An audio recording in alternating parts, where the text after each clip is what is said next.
This is Threads of Tradition, Slavic Voices in Folklore, the first discussion panel of its kind tackling topics relevant to the Slavic culture, heritage and folk magic, platforming local practitioners from various Slavic countries and regions. Our panelists represent a diverse group of people who came together to exchange stories, lore, traditions and heritage of their folk. In our second discussion panel titled Slavic Folkloric Traditions of Summer, you will learn about a select number of customs related to the summer solstice, agrarian rites and harvest celebrations, as well as chosen feast days of saints relevant to summer lore. The list of celebrations is far from exhaustive and merely opens the door towards a wealth of traditions that are cultivated in each region, respectively. If you enjoy our work and would like to help this project grow and continue to be publicly available, please spread the word. Share it with your friends and family, like and of course subscribe for more. And remember to give some love to all of the amazing panelists by following their work online. Thank you and enjoy. It is my pleasure to welcome all of the panelists in our second panel of Threads of Tradition, Slavic Voices in Folklore. This time we are going to be covering the Slavic folkloric traditions of summer. Welcome, everybody. Hello, everyone. My name is Katerina, and I am a witch from Bulgaria.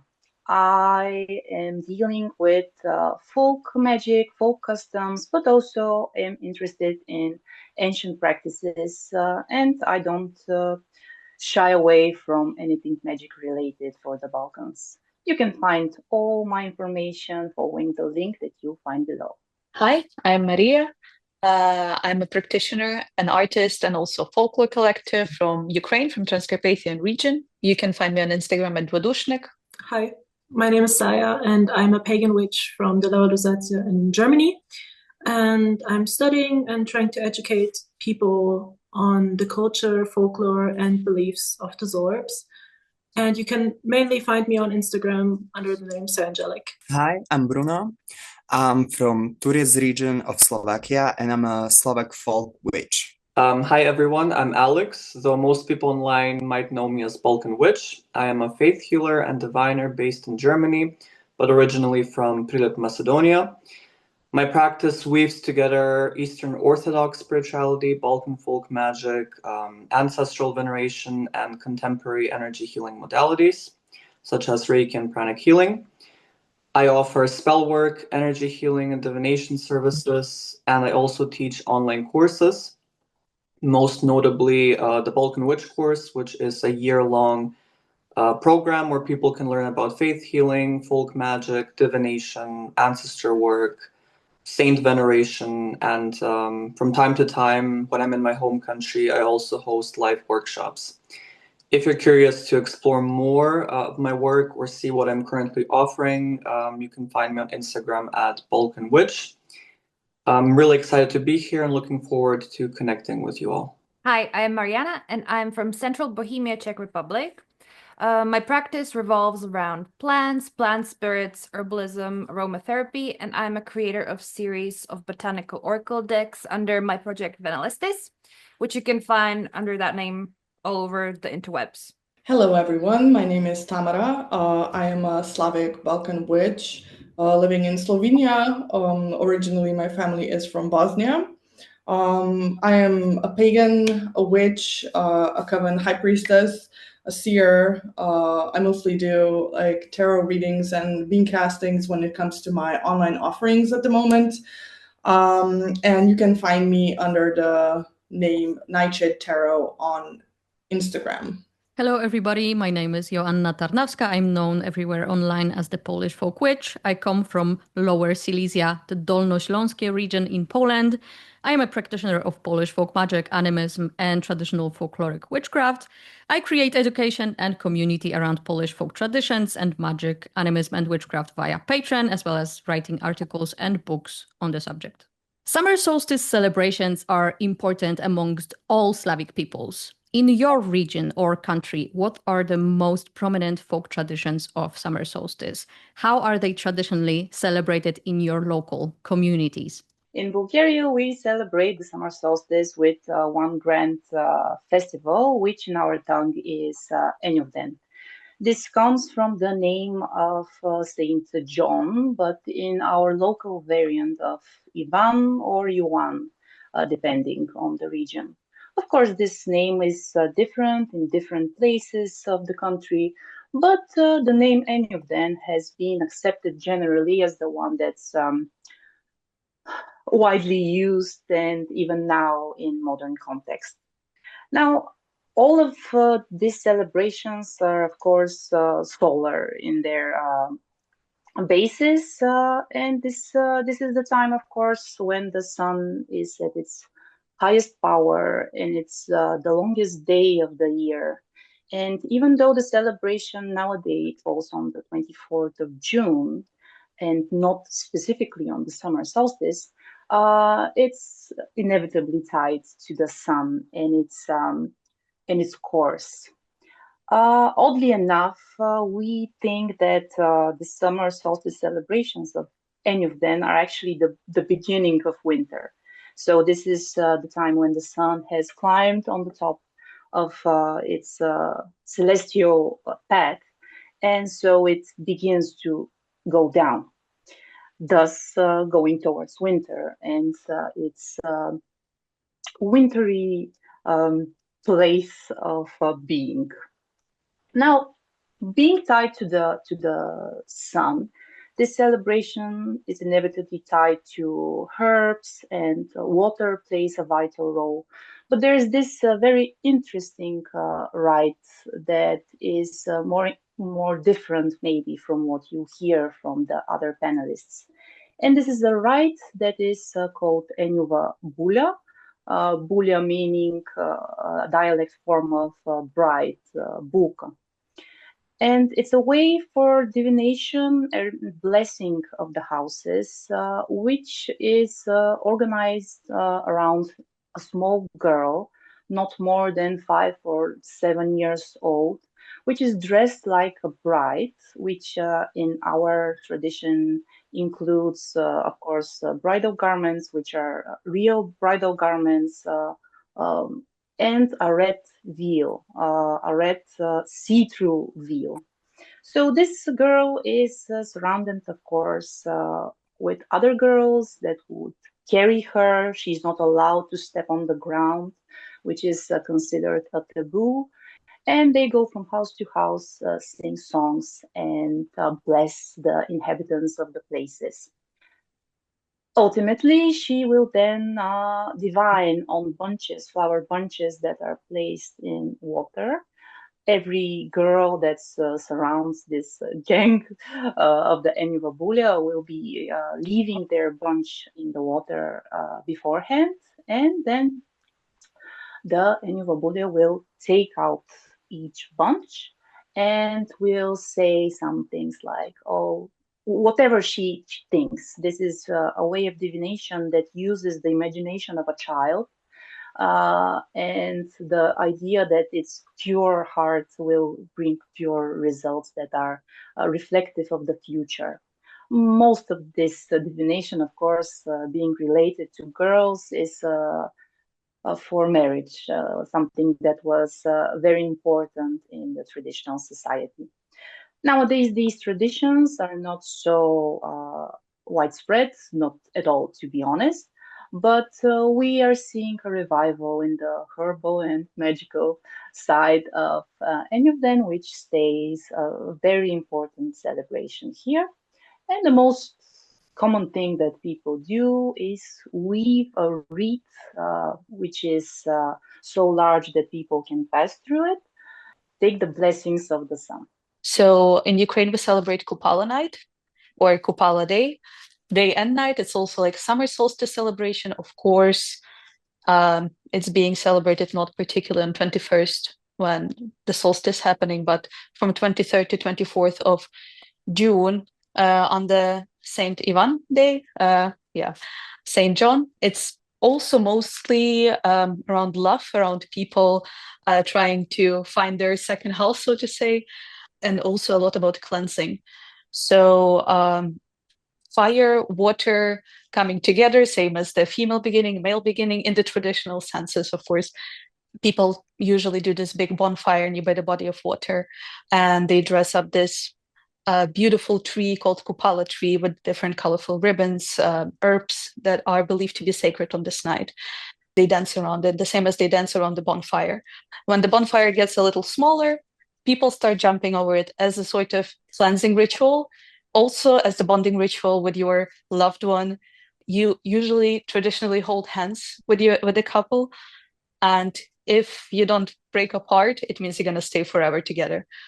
Also, a lot of divination happening on this night, predicting your love life, your married life, sleeping on the comb for your hair, or pouring wax in the cold water, reading your future on plants, which is also happening mostly in the summer rituals, because the plants believed to have this particular power, especially on this night. And probably the most important thing that takes place on Kupala night, after 12, young people go to the forest to look for a fern flower.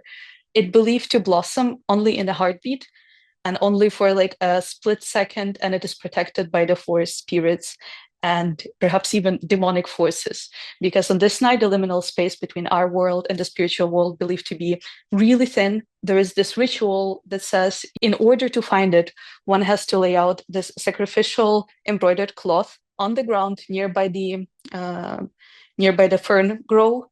And after 12, you're going to see that the fern is blossoming, but beforehand, one has to make a circle with a blessed coal around yourself. And whenever you catch the flower, you have to make an incision in your left pinky, put the flower under your skin, and then run, because all the demons are going to try to catch you or call for you, or imitate crying children or your mother or loved ones who died. And as in every ritual, especially when it comes to past midnight rituals or working with demonic forces, after you completed it, there is no, you're absolutely not allowed to turn around or to stop or to talk to anyone until you get home. Of course, today it turned into more this festive kind of thing. People go for fun for it in the forest. Young people sometimes run off to the forest also for some, have fun with each other, not necessarily look for this mystical flower. But we even have this big festival called Červona ruta, which is also dedicated to this flower. Yeah, it kind of became the symbol of the Kupala night in Ukraine. I decided to talk about the St. John's Day riot on the 24th of June. And even though today it's only celebrated in a few cities and villages, it's, I think, the biggest tradition or the biggest event during the summertime, where it's all about flowers. So because the flowers, they say that the flowers picked on St. John's Day before dawn were believed to have healing powers and bring happiness and joy to the households. And so local girls try to sew garlands of cornflowers onto a participant of this event called Jan, after John the Baptist. Usually he wears a crown out of cornflowers, roses, and clubs. Yeah, he rides on his horseback through the village or to one village to the other, and is guarded by a lot of young men because people try to steal the flower crown from him so they can bring it home and have happiness, have luck in the house. And so that is the challenge of this day. Yeah, it goes the whole day when he's on his way. And if he's lucky, he will keep his flower crown.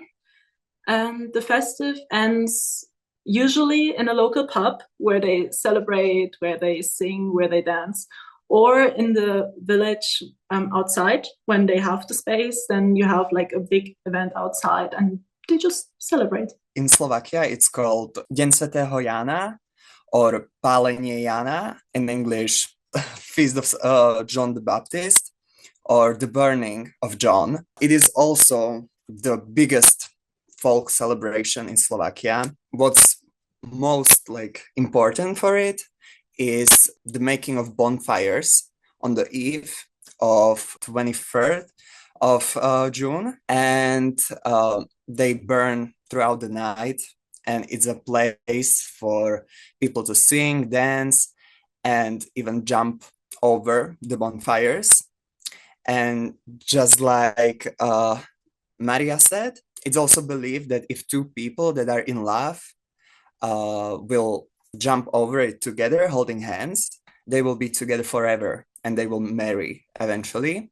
But this wasn't only for like romantic partnerships, but also for friendships. If two girls or two guys jumped over it, and doesn't matter the gender basically, they would stay friends forever. One like superstition or belief about the day of Saint John is that mothers whose children died were not permitted to eat strawberries before this day, because it's believed that their dead children that are in heaven receive strawberries on Saint John, and if the mother ate strawberries before that, they would starve and cry.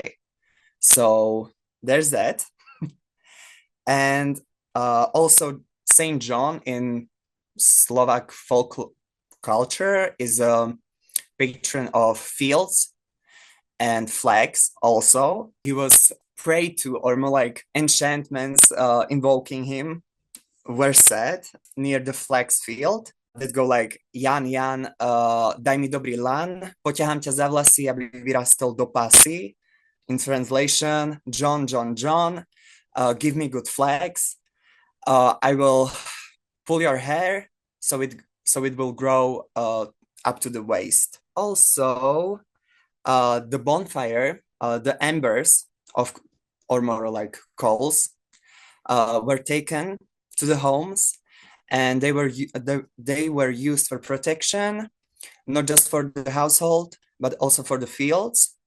And even sometimes a burning log was taken from the bonfire and buried in a field, which was kind of risky because, you know, it's close to the harvest and dry wheat burns quite easily. And this was done to protect the fields from disease. And also in Slovakia, the feast of John the Baptist is the most witchest feast or day in the whole year, except from Saint Lucia feast. And people would do everything in their power to protect themselves, their farm animals, households, and fields from witches or bosorky albo strigy. They would walk around the fields and the house for the farm animals with burning torches to drive the bad influences and bad spells away.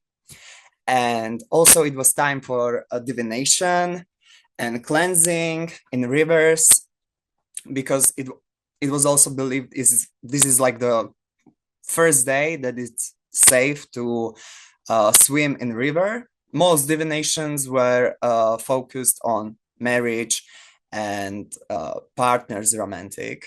So there's that. But one divination that is from my region, like 2 villages that way, is that you would cut feverfew, a plant, as many as there are people in your household, and you would put them in a vase with no water, and everyone would choose one, and on the morning, the ones that would wilt, that person would die that year.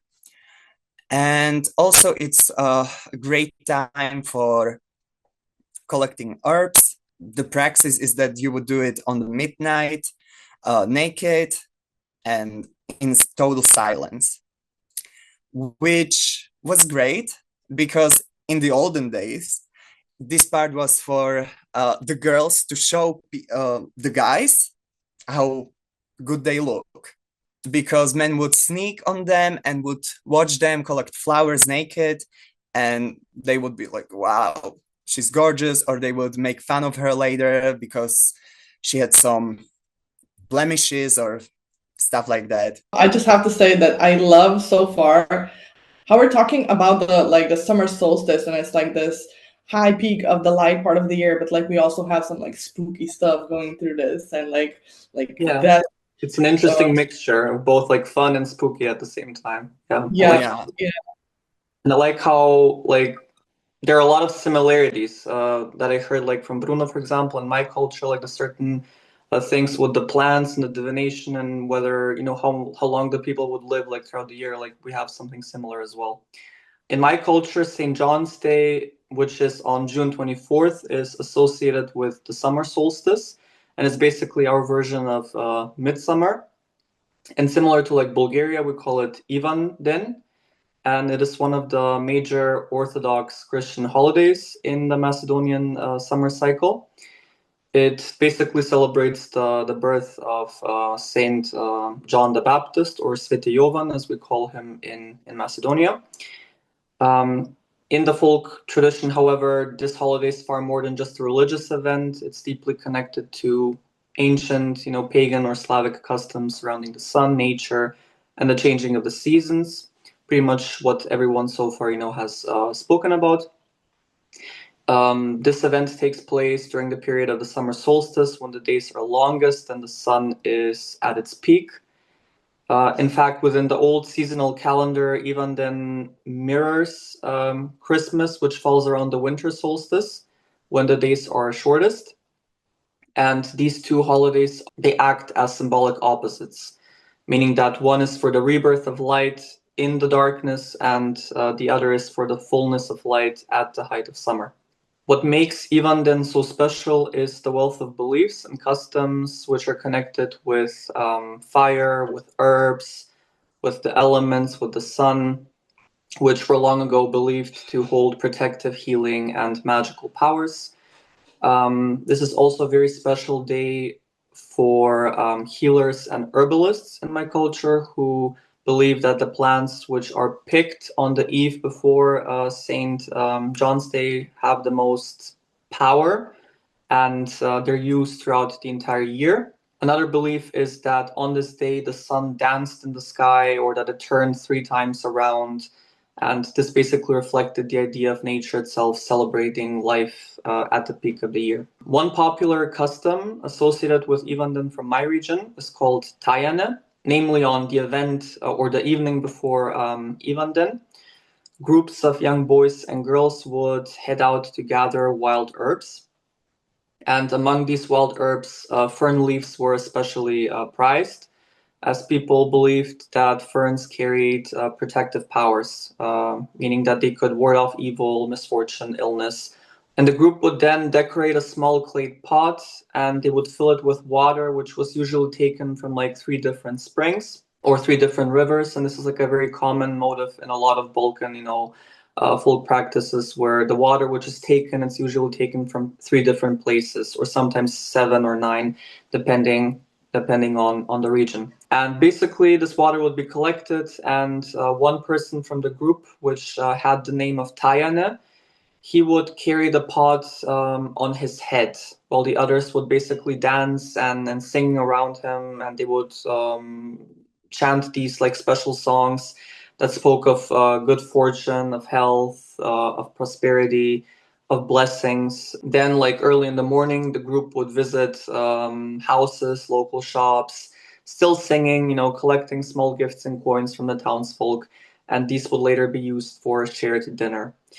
And this form of procession is very similar to a lot of others which take place in this, I would say, spring-summer cycle, usually like after Easter. For example, the Dodola rites or Perperona rites, I don't know if you guys have heard of them, where girls called to Dodolki, they would walk throughout the village dressed in old clothes, usually torn, wearing wreaths of green and grass, and like flowers on their heads, and in their hands they would have like bouquets of flowers with which they would sprinkle water in the yards. And these types of processions, similarly, to the one that I mentioned with Tajane, they have the intention or the idea to bring, fertility, to bring protection, health to the community, also rain, for good harvest, for good weather, all of those things. alongside customs such as these, there are also folk magical practices, or you can even say things that go in the realm of witchcraft, something which I would even consider to be a little bit more malevolent and sneaky, that some people, would do on this day. And typically this was like associated with magicians, with sorceresses who would be described, as stripping naked and like going to someone else's field, and they would have like a spindle that they will like try to like ride on, and basically go from field to field and take a little bit of the crops of the people. With a sickle, they will try to take the plants, from the field, and basically the idea was that by doing this, she would transfer the fertility and like the good fortune of that harvest into her own fields. So kind of like transferring the crops and like the bounty from another person's yard into her own. And such beliefs, I think, are very common in pretty much all, like at least in the Balkan countries, but also like elsewhere in the Slavic world. Mentioning of so-called, witches, sorceresses, who on this day in particular are known to steal the fertility of other people's place and transfer it to their own. I have decided to go more in the direction of like Saint John's Eve, which we call Svatojanská noc in the Czech Republic.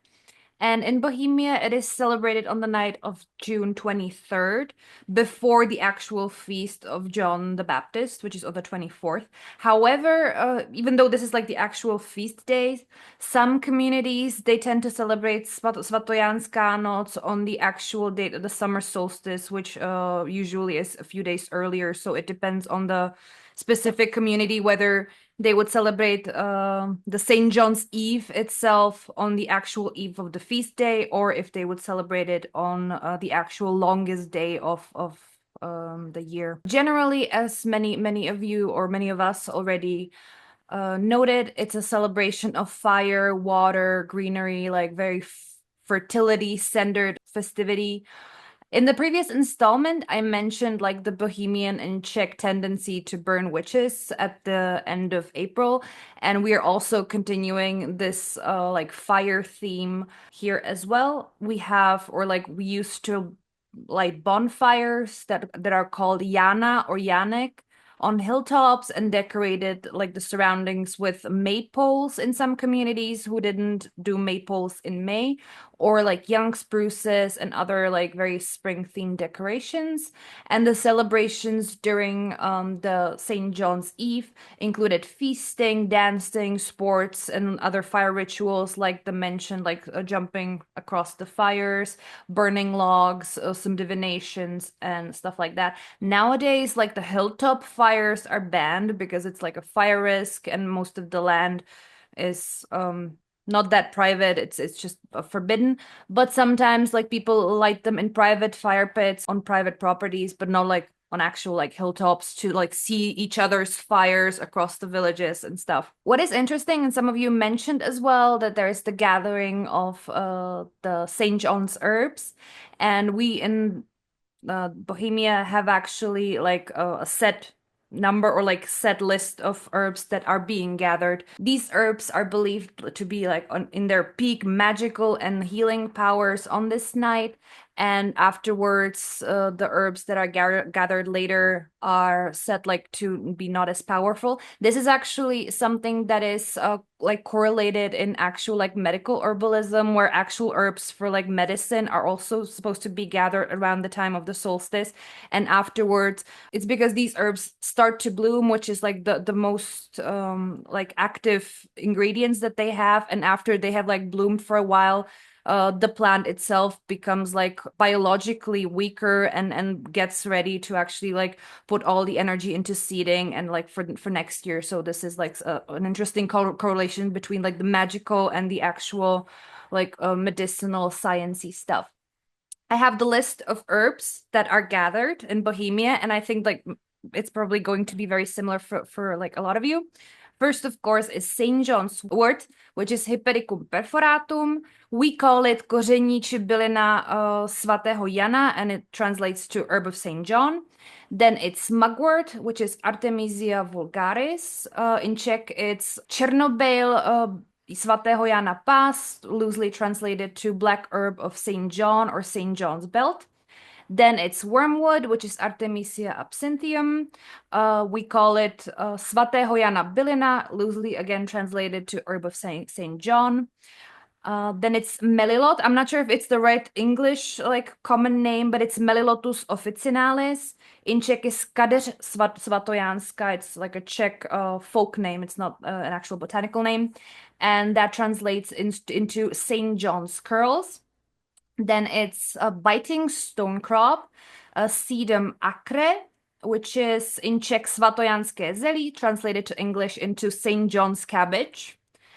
Then ox-eye daisy, Leucanthemum vulgare, St. John's flower in English, and in Czech it's svatojanská kytka. Then it's cornflower, Centaurea cyanus. We call it modrák, modráček, in English just blue one. And Dianthus armeria, Tears of the Virgin Mary in English. In Czech we call it Slzičky Panny Marie. Then it's vervain, Verbena officinalis, and henbane, Hyoscyamus niger, which in the Czech folk name is vlčí ocas, which is like wolf's tail, which is interesting. In English it's about hens. And these herbs were used to make teas, baths, oil infusions, like vinegars, soups, amulets, and sometimes tucked under the pillows for prophetic dreams. And I have to note, okay, all of these herbs except henbane, okay? We all love henbane. I love henbane, but it's absolutely not to be used in teas, oil infusions, vinegars, soups, or anything that goes inside. You can probably put it under your pillow. That's fine, but just be careful. And then there is an example folkloric tea, again, without using any henbanes. 7 herbs, 3 pieces each, to steep in boiling water and then drunk at midnight for some sort of divinatory purposes. Don't use the henbane, please. Then additional herbs, if anybody's interested, just because I'm the herbalist here. Thyme, chamomile, mint, mullein, oregano, lady's mantle, rose hips, or but it's not the hips because they're not done yet, but it's the rose flowers or anything for with the roses to be done. Yarrow, poppies, butterburs, linden blossoms if they blossom at that time in your area, because sometimes it's earlier. And elderflower. Other traditions that we are taking part in, which most of them have been already noted in some way, is the fern bloom at midnight on St. John's Eve, treasure hunts and scavenger hunts in the wood that are thinly veiled excuses for loving each other in the woods. There is divination with flower crowns, which were floated on water, and based if they sank or swam, the girl would find out if she would get married or not. And if the flower crown was caught by a boy, it would mean that they would marry as well. In terms of food, green walnuts or unripe walnuts are being gathered, and you can use them in spiced syrup or create walnut liquor, which is super nice. It can be done at home. It's delicious. Or steep them in honey and then eat them throughout the summer, or preserve them for later. The honey turns a rich brown and it's super delicious. So that's something that I think anybody can try who can find a walnut tree. I'm going to be talking about the summer solstice as Kresna Noč is what we call it. It's celebrated on the summer solstice, so around the 21st of June. The bonfire, of course, is the main event, as I think it's everywhere. We share that. One thing about the bonfire is that it must burn till midnight in order to bring good luck and blessings to the house. So the bonfires would be done either as a one big community bonfire, or people would make smaller bonfires at their fire pits at home outside. As the bonfire would be lit, people would actually put out their home fires in order to relight them again with like a spark from the bonfire that is obviously has this magical power on this night. One thing that we all mentioned was gathering and drying herbs, of course. Among the herbs, St. John's wort is also cut and specifically hung around the house as some type of a like symbolic sacrifice to the spirits, to guard the house from specifically lightning and any sort of negative influences, energies. As Bruno mentioned before, this is here also considered as a very liminal time where magic is a very in a very high power, so to speak. When it comes to St. John's wort, we also sometimes call Kresna Noč 𝐏𝐀𝐍𝐿𝐒𝐉𝐒, which literally would translate to like St. John's, basically, because 𝐏𝐀𝐍𝐿𝐒𝐉𝐒 is what we call St. John's wort in Slovenian. Of course, it symbolizes the beginning of summer, the highest power of the sun, the longest day, the most natural light, which was very important because that meant that people could actually work their fields for the longer time, which means like more prosperity. And when it comes to like plants and them having special powers, here it is also believed that at the time of Kresna Noč they have a very strong magical power. And it was mentioned before, but here specifically we of course have ferns, which is praprot in Slovenian. And yes, the fern blossom, it is magical, but more than the blossom, we actually perceive the seeds to be the magical part. They of course have the biggest power at midnight and at dawn when they are covered in like the morning dew, and women would actually go and sit on them, probably like naked, at least in the bottom, or like have nothing under their skirts, obviously. Specifically pregnant women, so that they would be like gifted with easy labor when the time comes. Another magical property of the fern seeds gathered at midnight on Kresna Noč is that if one would put them in their pocket, they could speak to animals and also sometimes even attain invisibility. So I think that's pretty badass powers to have.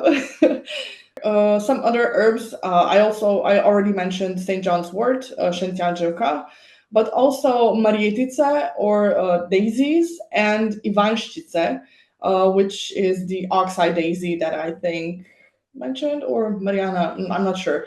Yeah, Mariana mentioned them, which I didn't expect, honestly, because those seem like very like common everyday flowers, but they are perceived to have like special magical powers on Kresna Noč.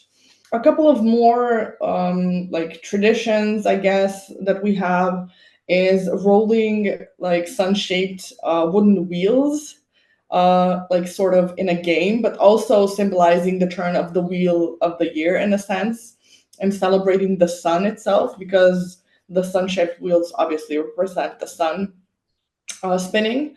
Young girls called kresnice, which in some sense it translates to what like those bugs that have like lights on their butts. What are they called? Fireflies?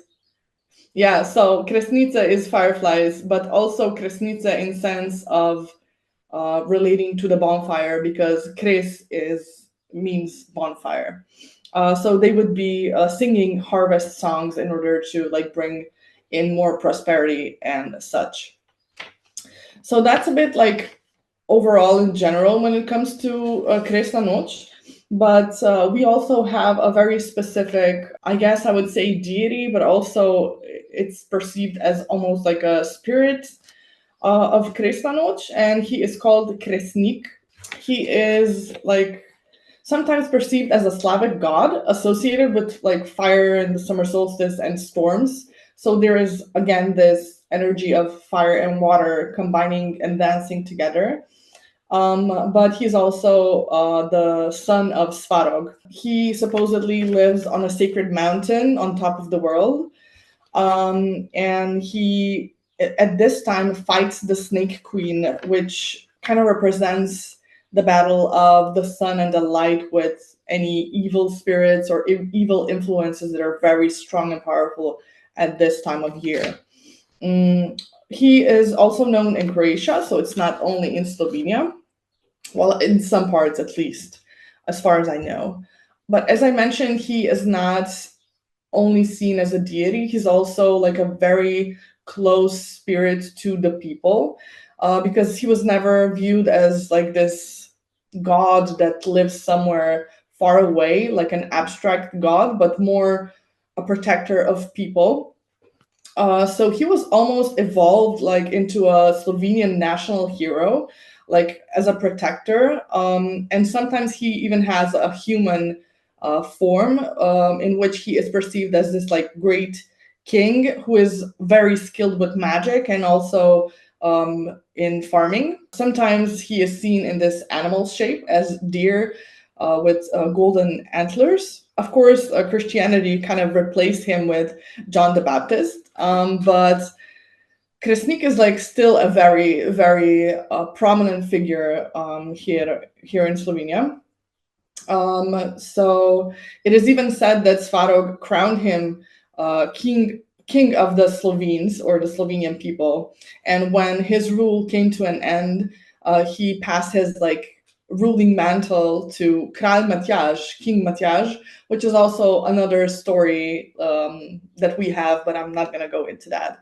But also with Kralj Matjaž, it is again linked to this mountain where he kind of sleeps under the mountain and waits for his time to come out and kind of protect his people again. So there's this strong presence of protection. Kresnik was also like very, as I said, like close to the people, and people would call to him for protection and literally use his name as like a shield against magic, but specifically against Vokodlaki, which is werewolves, and any type of like evil, malevolent spirits or vampires or whatever. Kresnik also like had and still has this sort of ritual presence around the bonfire, combining the fire and water. So when the bonfire would be lit, people standing around the bonfire would actually be poured down with water in order to be cleansed of any kind of impurities or evil spirits kind of prowling on them. Of course, this was kind of translated, I guess, into John the Baptist later and like his sort of powers and ceremonial stuff, like of him washing people of sins or whatever. Although before that, Kresnik is more about the blessing and protection specifically. And I think that ties to like him creating rain as he vanquishes the Snake Queen in this battle, specifically on Kresna Noc. It's been really interesting to see the overlap that's happening in between regions, because I recognized quite a bit of those traditions being similar to what we have here. In Poland, it's still quite popular to celebrate, we either call it Noc Świętojańska, which is the night of Saint John the Baptist, which also happens on the eve of the actual feast day, which would be June the 23rd, or Kupałnocka, Noc Kupały, the Kupała night, which would be more associated with summer solstice. But to be honest, depending on the region, people kind of treat those two interchangeably. So the date isn't that important. People just celebrate it widely across Poland to this day. And I still remember back from my childhood, it was a thing as well. And my parents would attend stuff like that. So it's definitely still present in various forms. Some of them more like modernized, some of them less modernized, and so on. But what is really important when it comes to the symbolism of this time of year, at least that comes up in Polish lore, is that it was forbidden to swim in lakes and rivers and basically like wild waters, because it was believed that up until this point during the year, the water spirits were very powerful and they could be dangerous and may cause harm to humans. And during this Noc Świętojańska, the water would be kind of blessed with the fire, which is where this combination of fire and water comes from during this time of year. So after Noc Świętojańska, it would be safe to swim in wild waters, right? Another popular thing, of course, are the bonfires. We call them specifically sobudki, which is a plural. The singular form would be sobutka, which also happens to be the name of the town where I actually live. Interesting. But anyway, this bonfire would happen, the sobutka itself is a fire that happens several times across the year, but each of those bonfires is considered to be ritualistic. And as was mentioned by somebody else, the coals from that and the ashes from that would be often used for magic, for protection as well. And when it comes to the bonfire, of course, we do have many similar traditions with that, so I'm not going to repeat. But one that I find really interesting is that housewives and unmarried girls and women would gather around this fire first when it's first lit, and they would start dancing, and the older women would drink vodka, and in silence they would start throwing herbs into the fire. For example, rue, mullen, mugwort, sage, and they would sing this particular traditional song. I'm going to quote it because I find it really cool. In Polish, it sounds like this, and then I'm going to introduce the English translation as well. Niechaj ruta w ogniu trzeszcze, czarownica z złości wrzeszczy. Niech bylica gałąź pęka, czarownica próżno stęka. Myśmy tu przyszły z daleka, popalili zioła święte. Nie zabiorą już nam mleka czarownice przeklęte. Spokojnie nam ogień świeci i ziołeczko każde tleje. Nie pomrą nasze dzieci, nie będzie swaru doma. The English translation is this. Let the rue crackle in the fire. Let the witch scream in fury. Let the branch of mugwort snap. Let the witch groan in vain. We have come here from afar, burning sacred herbs. Cursed witches shall no longer steal our milk. The fire glows for us in peace. Every little herb is smoldering. Our children will not die. There will be no strife at home, which kind of sets the tone for the whole thing, right? Because you have this theme of protecting from witches. I think Aleks also mentioned this, that witches are especially active during this time of year because of the gathering of herbs that Mariana also talked about.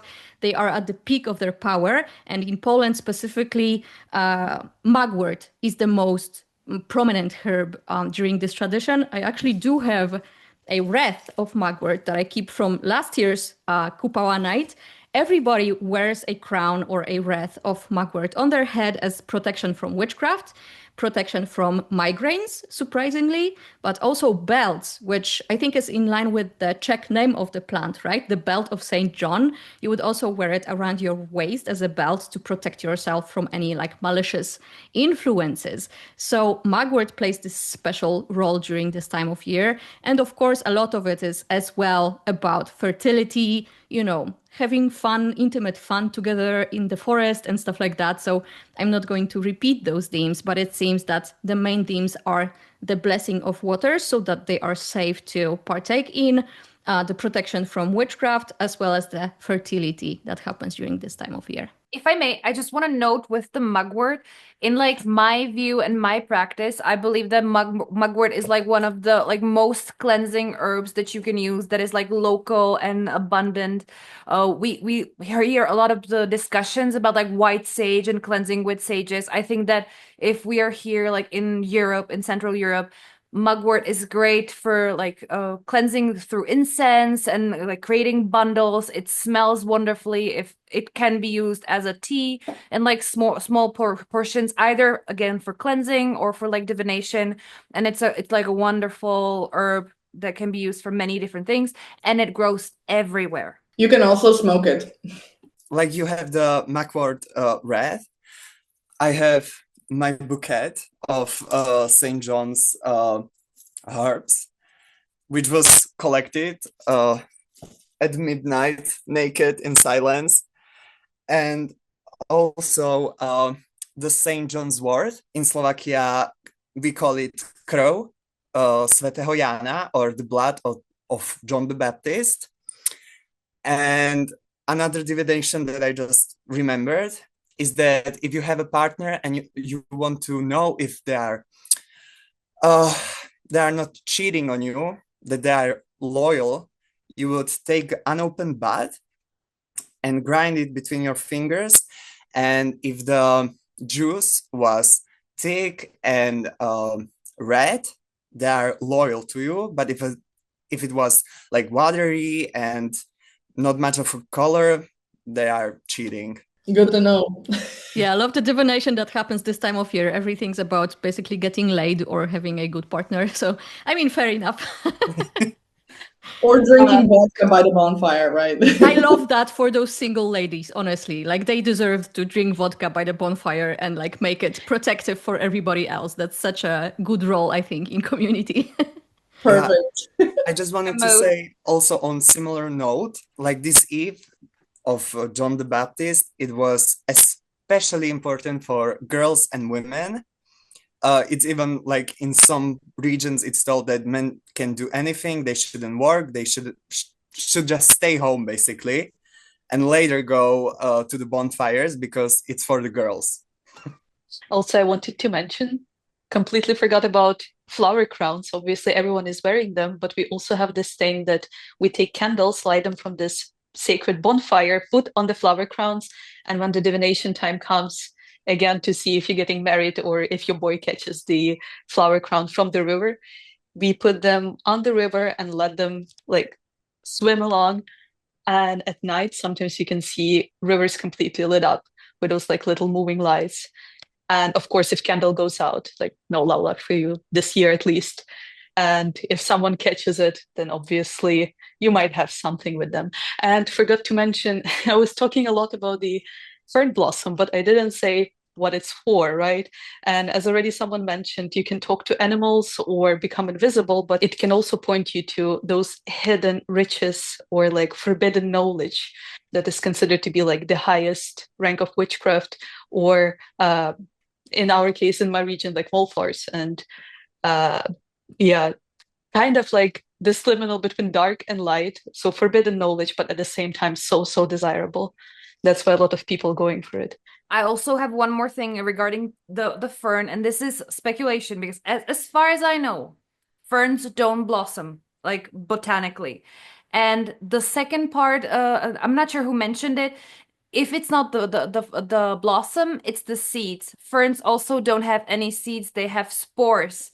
So it's like a very, very strange, like wild goose chase, I believe. Or if we were to like take everything as it is, and somebody would be able to find a fern blossom, I'm quite convinced that it has something to do with drinking all those herbal teas and making the divinations, and the blossom that you see or the seeds that you gather is actually like a spiritual vision, but it's not an actual fern blossom because that's botanically, as far as I know, impossible. Yeah, I agree. And I have a similar theory on this, actually, that, you know, all of that mugwort actually does have like slight trance-inducing properties. So from wearing that and drinking that, you go into the forest and you see shit, basically, right? So it could be a result of being in that state of mind during the night. I also feel like because the worlds are connecting in this night and something entering from the spiritual realm, that's why we get to see it only for a heartbeat, because it's an oxymoron, right? That fern blossoms, because as you said, botanically it doesn't. But since it's a very spiritual plant, and for like single heartbeat, it just gets this like fire, sun-induced light. So I guess it's also like really symbolic in a way, even though it's not technically possible. Yeah, absolutely. I just want to add something about the flower, because you're thinking like modern people and you're expecting a flower to be the flower. It might not be. That's a good point as well.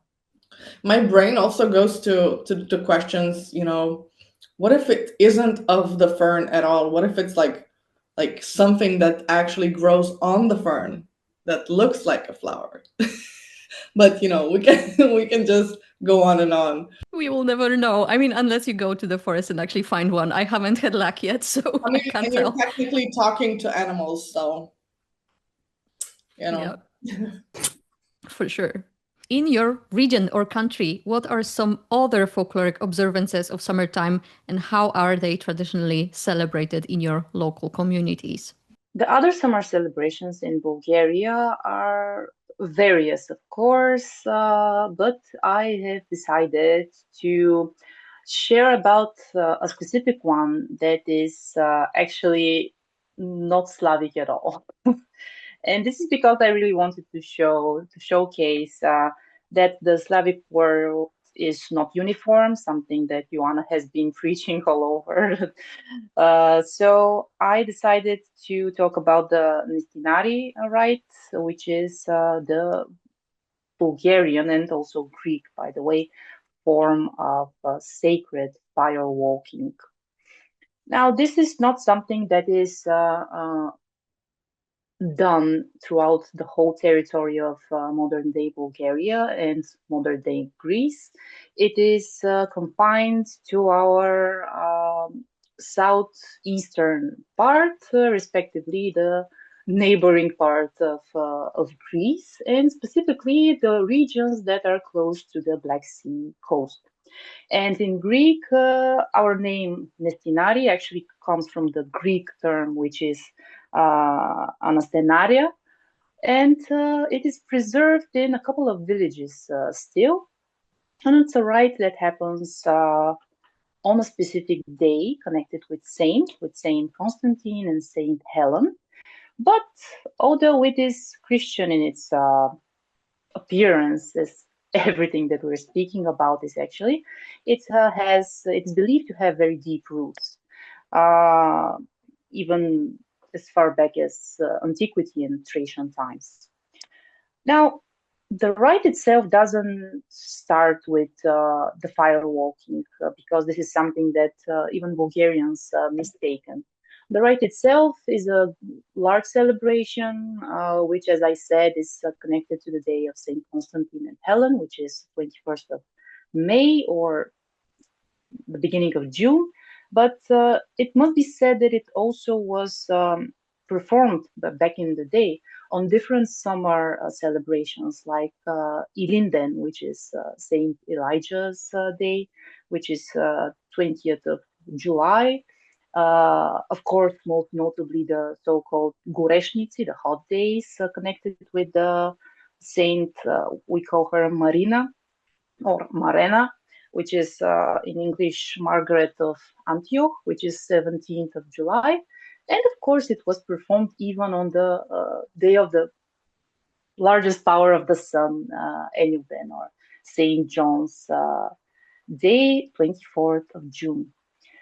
And the celebration starts with a procession carrying the sacred icons of the saints from the village where this rite is going to take place to a sacred spring where a special chapel is built, and there is a feast held there.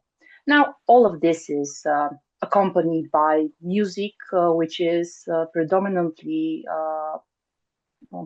drum, but this Balkan form of drum, tupon, I don't know, and sometimes other instruments. Of course, this procession is to wash the sacred icons of Saint Constantine and Helen in the springs, and to renew their blessing, the blessing of the water on them.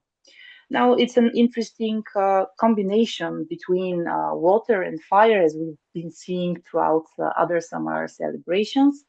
And of course, the rite itself, it peaks in the evening when very large bonfires, some older sources speak of something like 30 to 75 cubic meters of dry wood.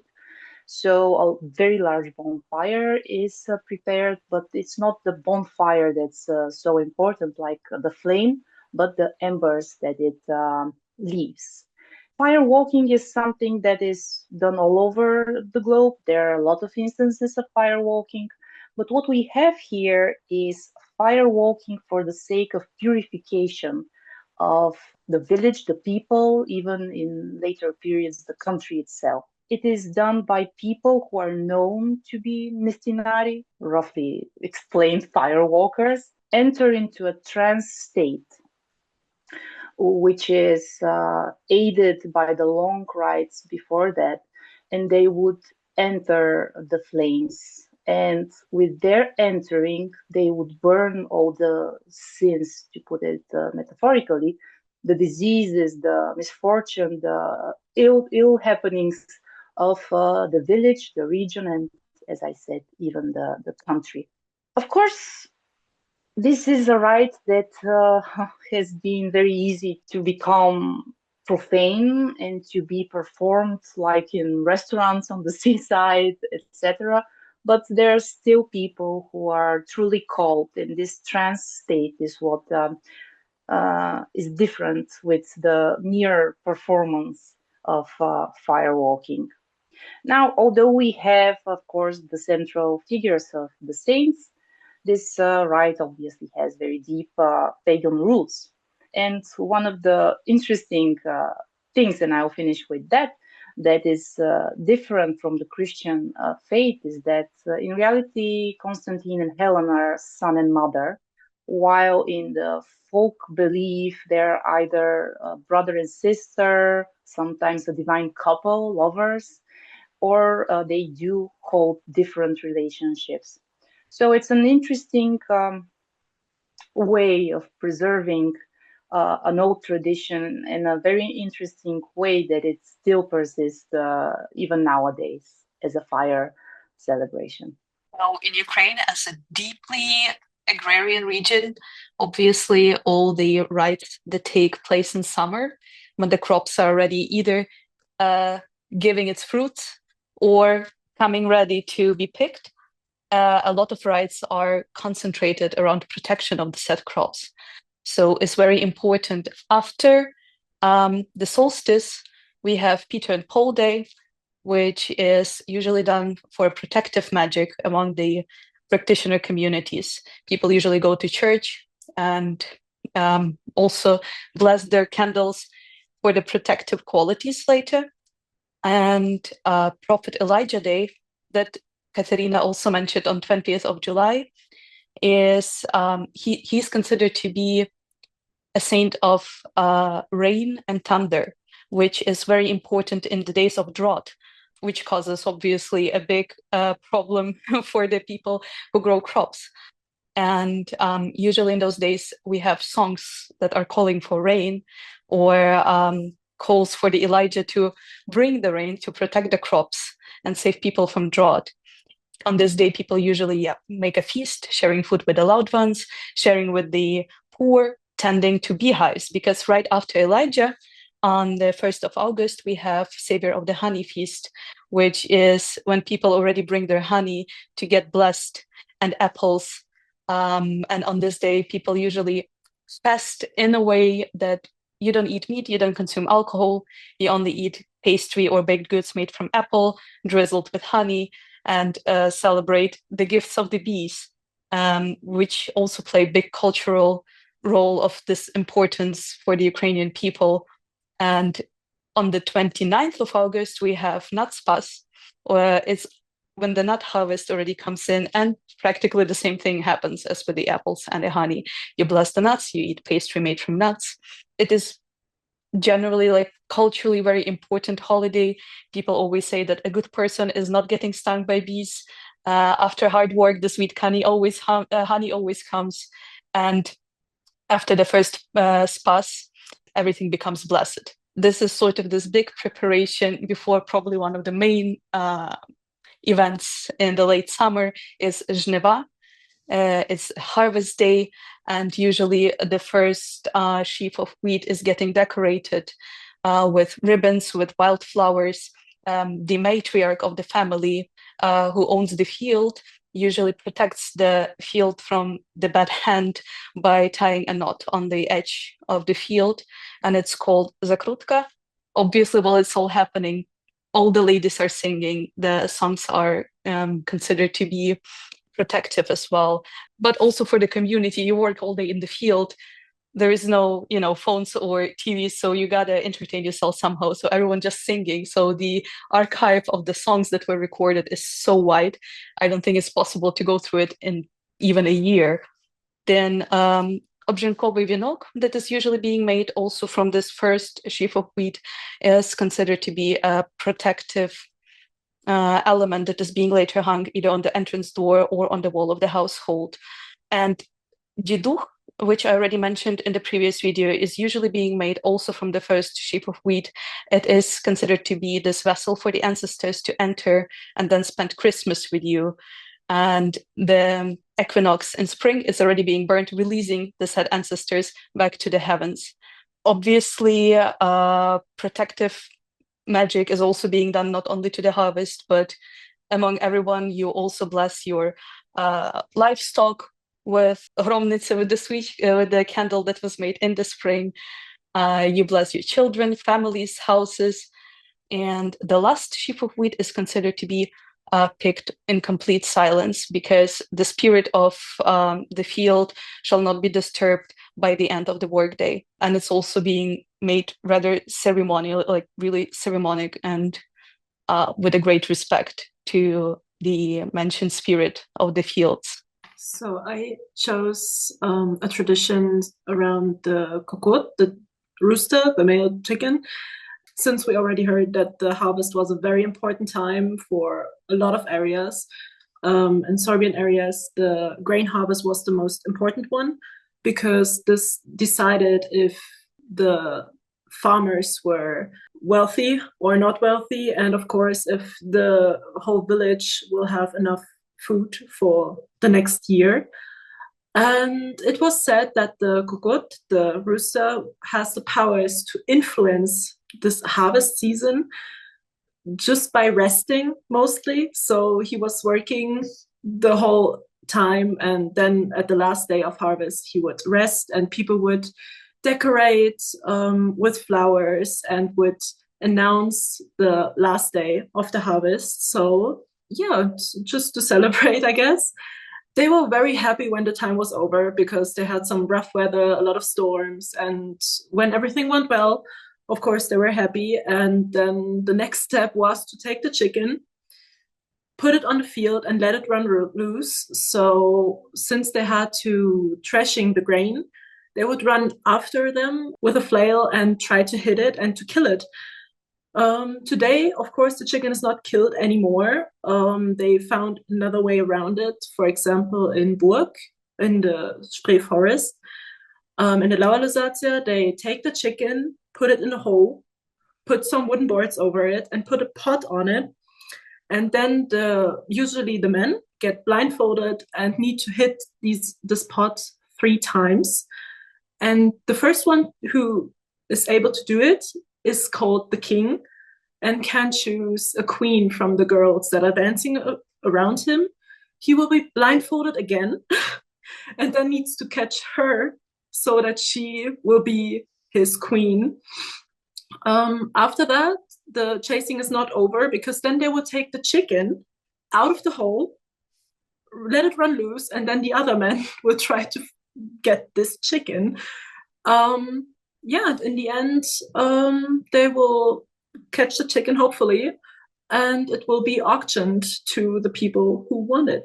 I want to talk about Saint Urban, whose feast day is today. He was a pope in like 3rd century, I believe, and he became the patron saint of vineyards and wine and grape wine, because there's a story about him that he hid from Roman soldiers in a vineyard.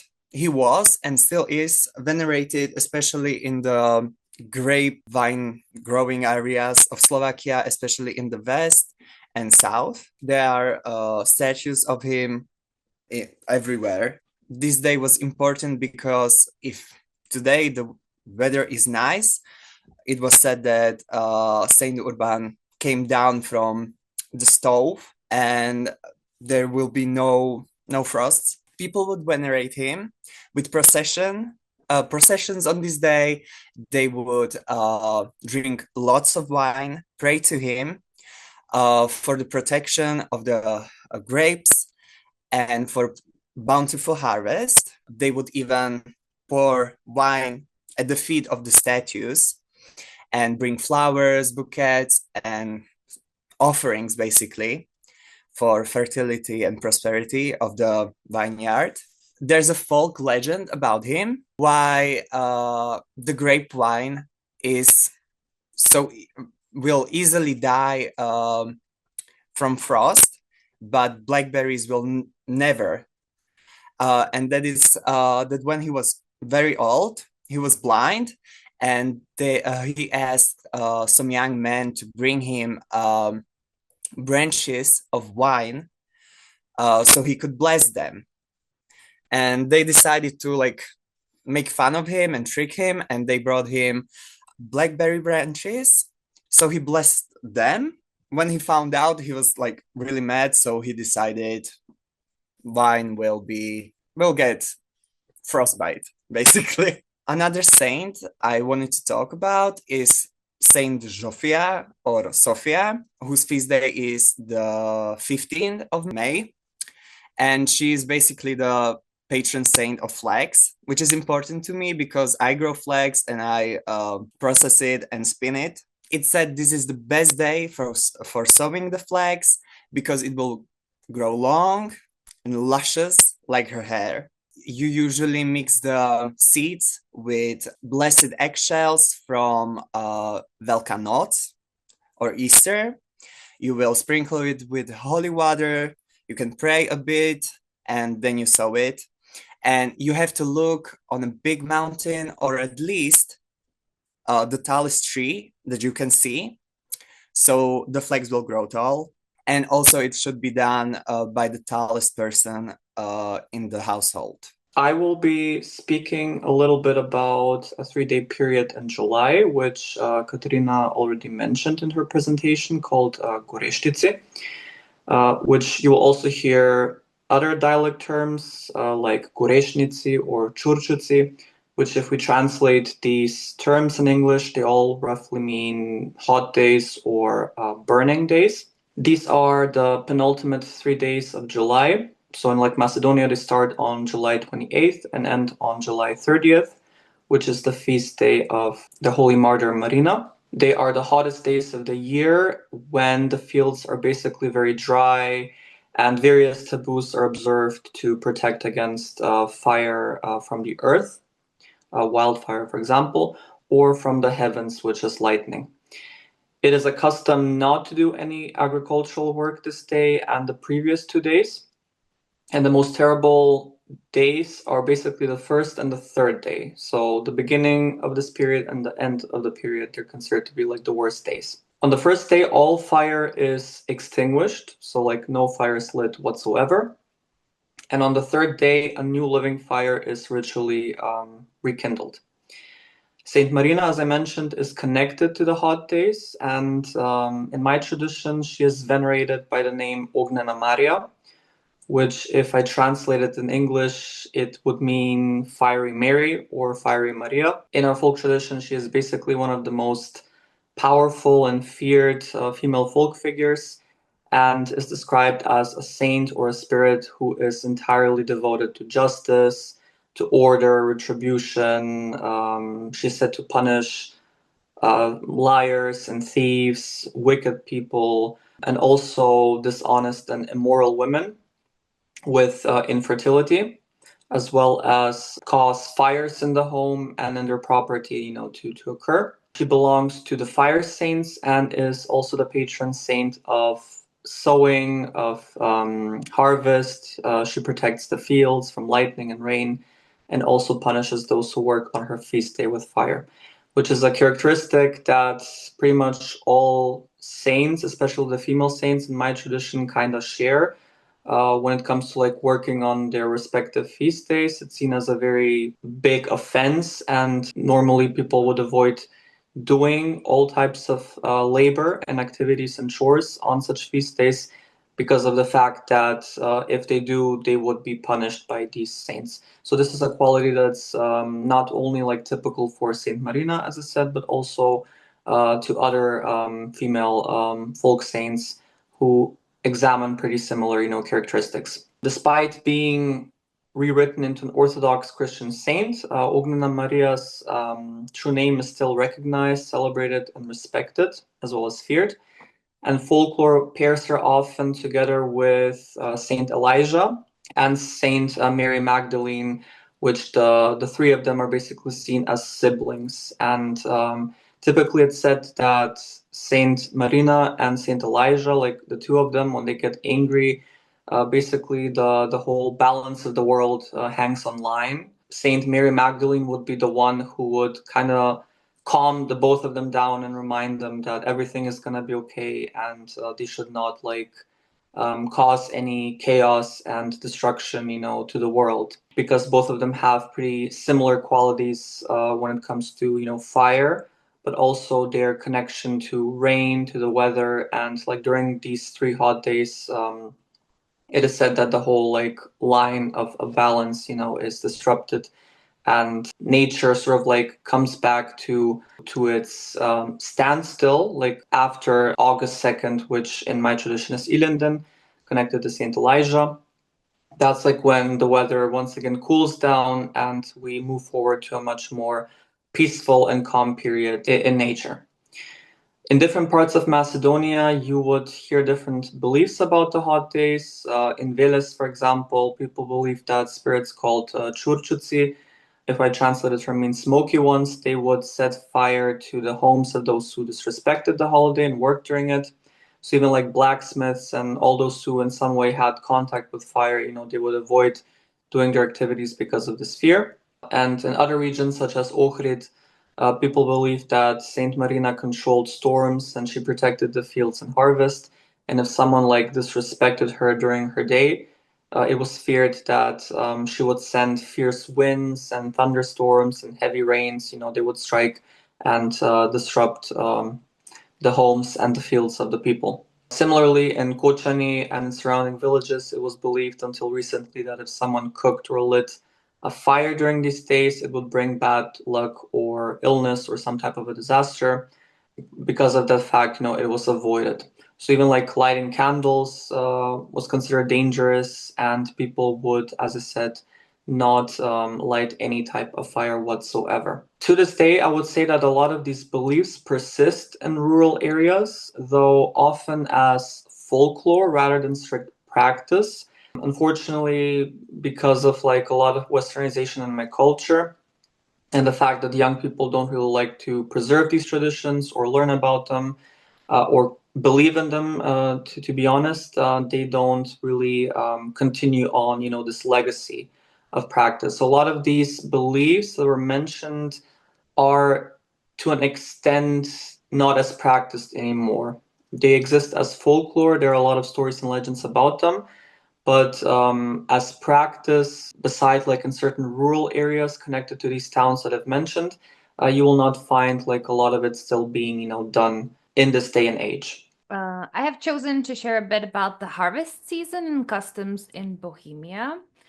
The Czechs have quite a prominent harvest tradition, and it starts very early in the second half of the summer because the first harvest usually begins around the 13th of July, depending again on the region and the crop, of course. The festival that is, I think, most prominent here, even to this day, is Dožínky, which basically means harvest festival. If we want to translate it literally into English, it would be something like last harvest or finishing harvest. There is the connotation of the final harvesting of everything that is left. And it's a celebration that logically marks the end of the harvest season. It likely has pre-Christian origins, of course. There are also other harvest festivals around here that are centered around the most prominent crop in each region. Some of them are Vinobraní, which is a grape harvest, Dočesná, which is the harvest of hops. We the Czechs are very known for our beer, so of course we have a festival related to the harvest of hops. And then it's Konopnická, which is hemp harvest. That is very prominent in just a small number of villages whose names I don't have written, but it's not 420 wheat harvest. It's technical hemp. And Dokopna, which is potato harvest, which is most of the regions that have not that very fertile soils because potatoes grow everywhere, and the worse the soil is, the better the potatoes are. The dates for these festivities are like very fluid because it depends on the harvest season each year, on the temperature, and also on the specific region and its climate as well. So these festivities could happen anywhere between mid-July to end of September. And I'll go to the like more exact date maybe a little bit later.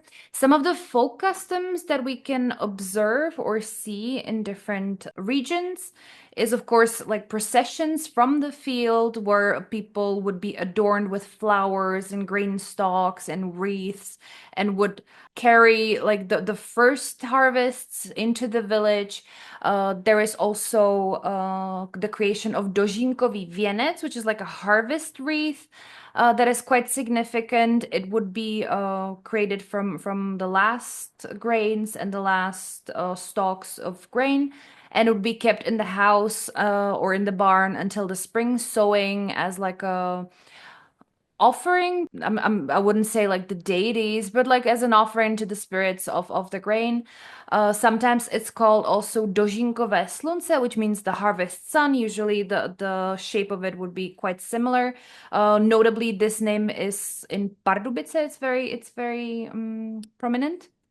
And it has like a solar symbolism, basically carrying the summer into the darker months as well. I have a little bit more about 𝐏𝐻𝐿𝐴 vienec. It would be braided by girls sometimes from various grain types, from wildflowers and rowan berries and like all kinds of different fruits that are in season at the time when this is happening. It could also be like a wreath could also be given to the prettiest girl or the hardest working youth to mark like the official end of the harvest. There will also be feasts, vdolky, buchty, koláče, dvojctihodné koláče, which is like 2 honor cakes, meats and harvest beer and everything else would be celebrated, eaten, cooked, and stuff like that. Some of the wreaths would be hung in the barn or placed under on the Christmas Eve table, again to remind of the gratitude for the blessing of the harvest. Other like harvest times rituals that I could mention, very important, are the first and last sheaths of the grain or the crop that is being harvested. I say grain, but grain is a very specific type of crop, I think. But I mean, like generally it could be anything else from barley, whatnots. So the first and last sheaves are very important. They are dedicated to like the spirits of fertility or deities, if we're talking pre-Christian customs, or of course dedicated to the saints.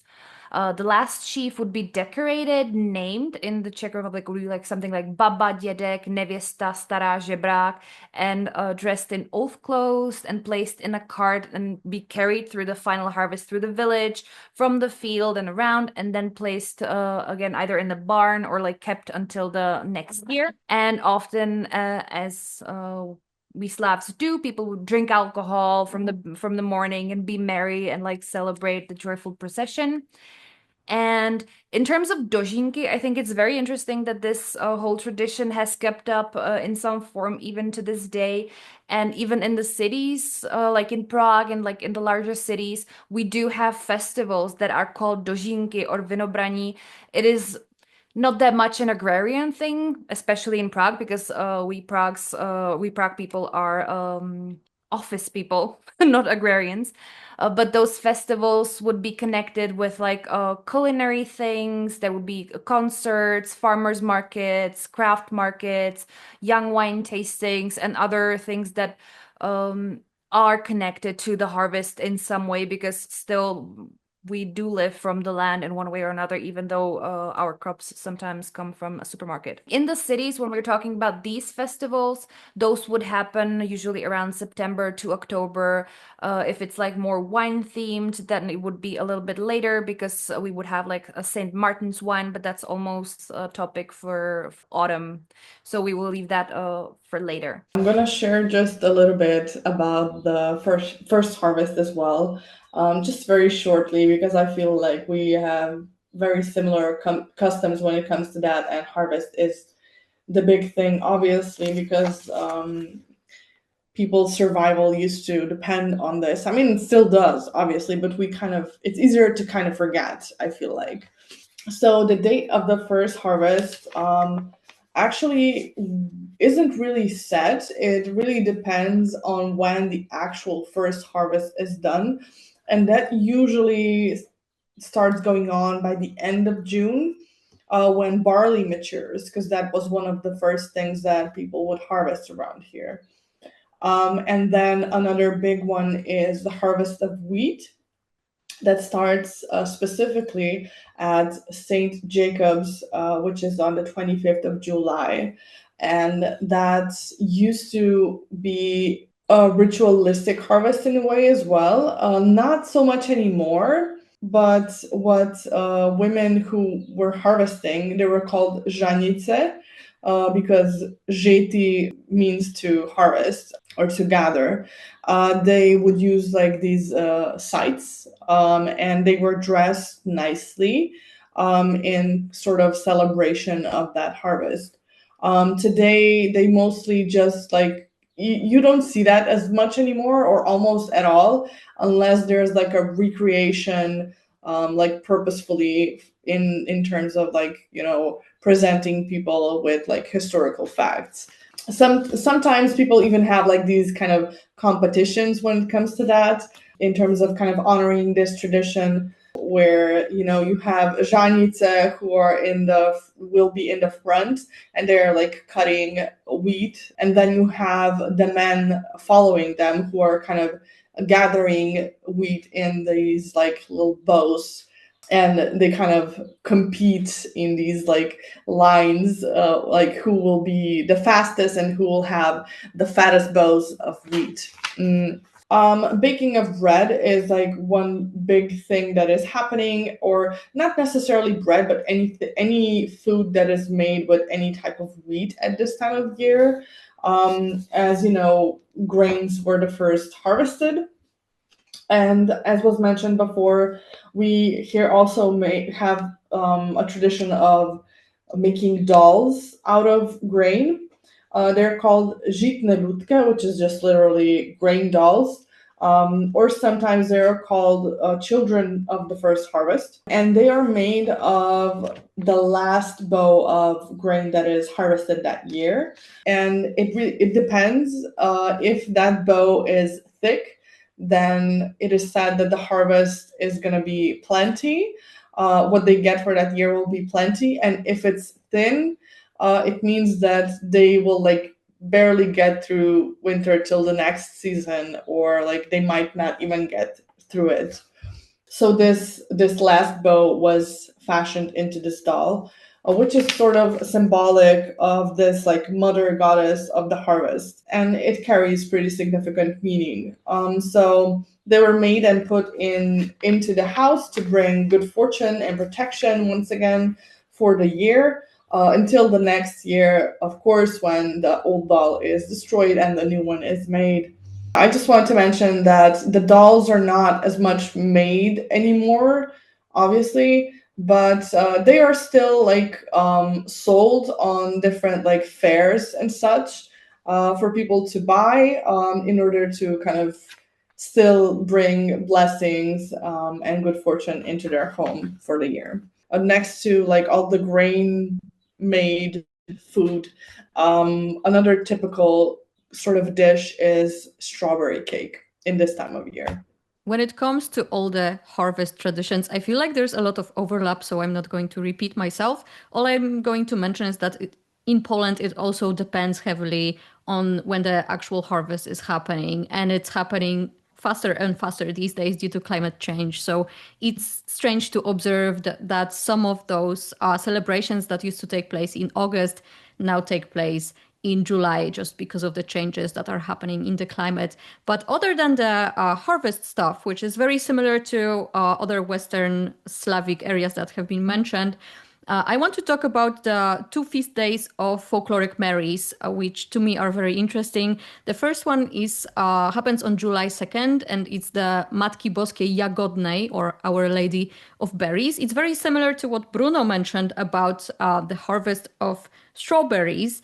In the case of Polish lore, it's mostly about blueberries, and the lore is similar, that you're not supposed to gather them until this date, because it's believed that Mary gathers those berries for the spirits of deceased children to feed them so that they prosper in the other worlds. I really love this tradition. And the other one I wanted to mention, which is one of my favorite celebrations throughout the whole year, honestly, is Matki Boskiej Zielnej, Our Lady of Herbs, which happens on August 15th.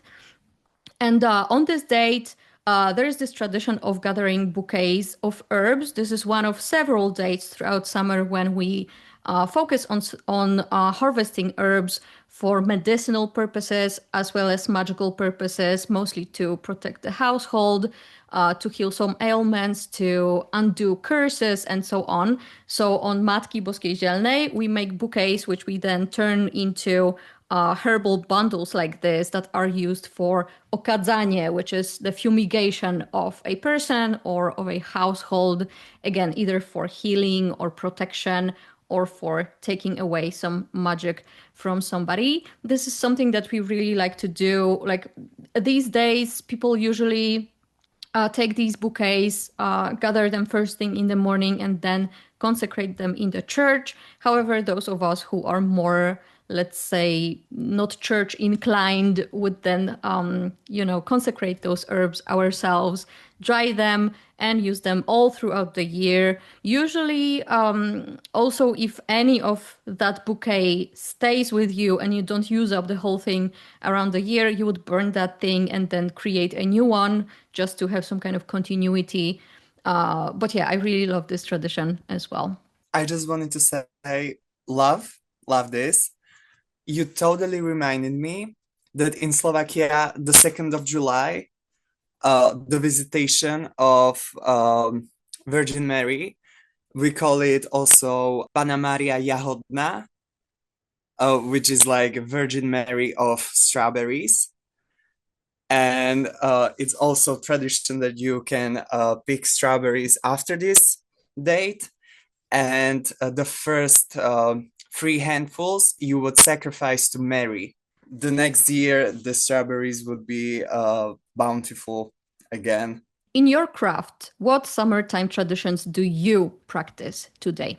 I keep my practice very grounded at this time. It's very much bound to working with plants, spending a lot of time outside, visiting like local nature spots, water springs, tending to my garden, working a lot with plants in general, harvesting plants, mostly herbs, wild and homegrown. And then also using those herbs to make teas, incense blends, and smoke cleansing bundles. Those are the main things that I kind of focus on at this time of year.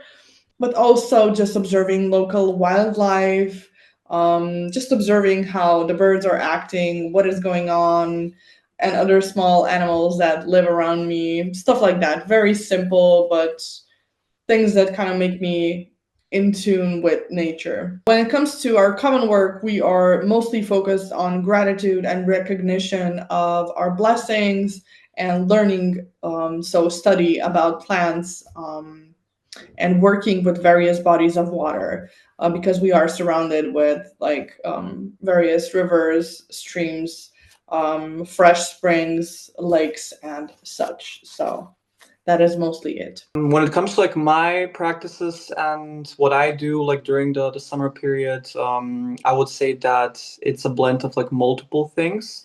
One of the most consistent things that I do, which isn't like also tied to summer, but I do it like throughout the year, every time like I need to, is doing cleansings and protections. What I mentioned also in the previous like presentation. The common forms of cleansings that I do would be like holy water and frankincense, and also like the saying of prayers, protecting my space from negative energy, from illness, from any type of hostile activity, is basically something that I do. Also specific like during the summer solstice, which is like Saint John's Day in my tradition, what I do is charging my ritual objects. So everything that I have as a tool in my craft, I would make sure to cleanse it, and then I will charge it with solar energies or with earth energies, which are also very potent, like during that period, so that I can, along the year, use these tools in my craft. So that's like one of the periods where I charge my tools. Another thing which I also do during this period is, especially tied to the hot days, which I also mentioned during my presentation, I don't light like any fires. So my way of honoring like this 3-day period is not doing any type of so-called fire magic. So I will not light any candles. I will not burn frankincense. I will basically not engage in any type of activity that involves fire. Due to the tradition itself that bans the use of fire during those 3 days. Yeah, that's pretty much what I do during this period. I generally use summer to replenish the ingredients that I use that are seasonal. I don't keep the ingredients that I can easily find on hand, honestly, but I would go and would gather herbs. This is the main thing in summer, but also would collect some sort of waters. If I have run out of them, I would renew my solar protections. I also am very big on working with the sea because I don't have access to the sea. So often it's traditional to go on your vacation on the seaside. So this is the time that I will be harnessing that sea energies. So one big, actually, I want to mention it, one big difference between the herbs that are important for me personally and in the country as a whole for this season is that the main herb is lady bedstraw. It's I didn't hear it, so I decided to just mention it. It's Gallium verum, and we called it 𝐏𝐀𝐍𝐄𝐋𝐈𝐒 on the day. And it is something that I would gather, and of course the mugwort and the wormwood would also be some of my main herbs, as well as tansy. I really enjoy tansy. As already mentioned, summer is the prime time for collecting herbs, replenishing your stock. Whenever I get a chance, I also do that, considering that I live, unfortunately, not that close to nature nowadays.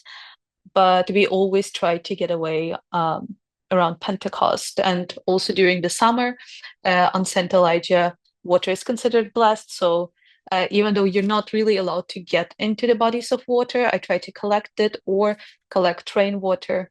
Around the Pentecost, I try to bathe in this cold stream, also as the cleansing, collecting herbs around the solstice and after, apples when possible, especially supporting local farmers, and then blessing them, not in the church because I do not practice that.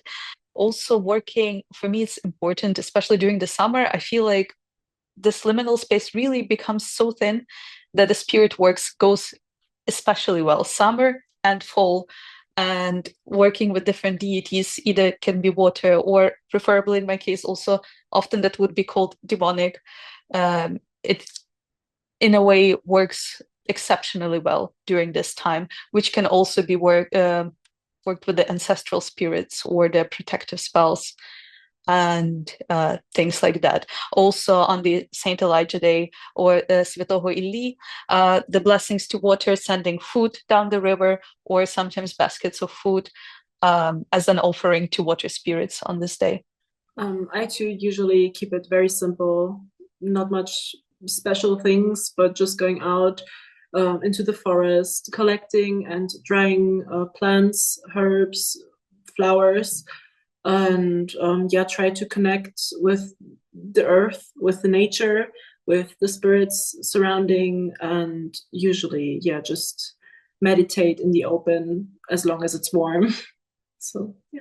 For me, aside from herb picking and stuff of that nature and summer solstice, I'm from the beginning of spring throughout the summer. I'm really focused on my garden and working with vilas or fairies and with my local river spirit, also my ancestors, especially during the Pentecost and later in the fall. Also huge importance is the water, not just river spirit, but also morning dew and rain.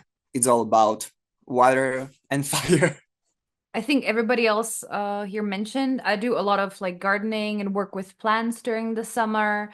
But most like among the most important practices that like are part of my summer is communing with nature, going on long walks and hikes, communicating with like herbal spirits and plant spirits, and generally in nature. However, if I may add something a little bit more transcendental to this conversation from like a personal perspective, as somebody who lives in a big city with access to just generally a borrowed patch of land for a garden. Over the years, I was like inspired, if I don't say like forced, to adapt a lot of the agrarian traditions that we celebrate during the Wheel of the Year to like a more urban and modern lifestyle, and where my ancestors or your ancestors may have celebrated a successful harvest or like the fertility of the fields, I would decide, or like I tried to celebrate like other fruits of my labor and finishing of goals that I set for myself in the beginning of the year or like in the previous year, and generally like look back and celebrate the journey that I have gone on so far. And I think that the celebrating of our own milestones and work and like the literal reaping of the things that we have sown in our lives is important on both like a spiritual and a personal level, as well as we tend to forget to like celebrate ourselves. Sometimes we're socially conditioned for humility, but I think like remembering that like we have achieved things is important. So that's something that I wanted to leave you with, and to maybe celebrate a harvest of your own fruits and of your own labor, even though you were maybe not working the fields yourself. That was wonderfully said. I agree as well. It's good to be able to actually translate the traditions into our actual lived experience and not just recreate something that might not necessarily concern us personally. And for me, in my practice, I am not a farmer, but I am a gardener. So that's what I tend to focus on this time of year. For me, summer tends to be like split into two halves. The first half is very much focused on intensified work with plant allies, also poisonous plant allies, as that's my special interest, I would say, although I don't recommend, as it can be quite dangerous. So a lot of what I do has to do with working with either spirits of plants or spirits out there in nature, especially in the forest nearby, in the mountain nearby, and some small water reservoirs and caves that are local to where I live. And after that intensified period of work with the local spirits and plant spirits, the second half of summer, a lot of the times, is for me about managing burnout. And it just so happens that it's reflected in the nature around me, because everything is just done and slowly dying and just done growing and being harvested and so on. And with the climate change that I was talking about, everything just feels so dry and dead, like in the second half of August and in September.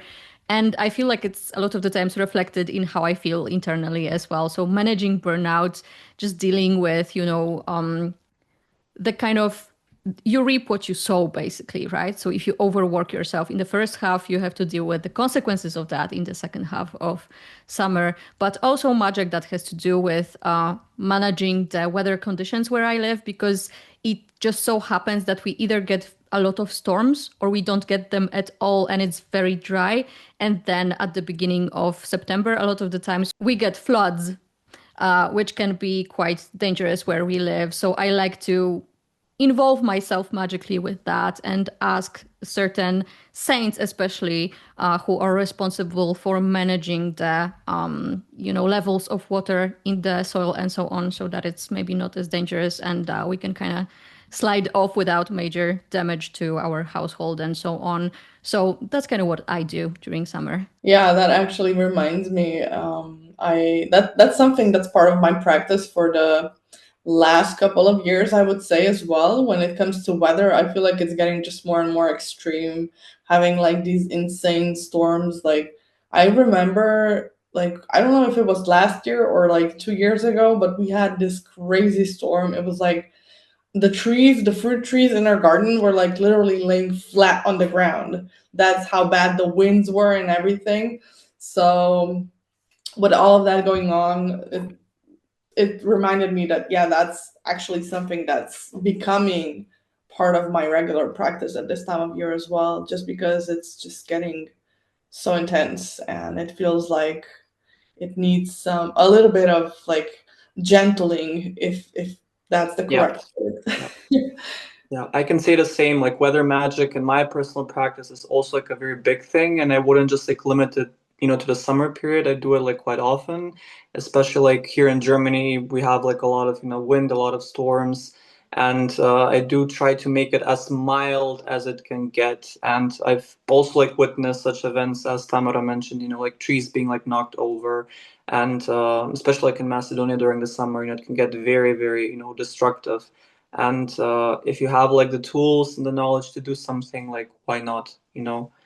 I'm definitely no for making sure that it doesn't like get out of hand and it causes like damage to someone. I just want to say thank you guys for like taking your time and gathering and sharing all of your wisdom and experiences. I really appreciate it every time. Yeah, I agree. I'm definitely like floored every time we get to exchange those traditions and experiences and see how much we share, how much there is in common, but also the very interesting, unique traditions that are very much present in the land where we are, right? It's really cool to be able to share that with each other. As always, I'm very grateful for the presence of each person here and for sharing with everybody so generously about our traditions.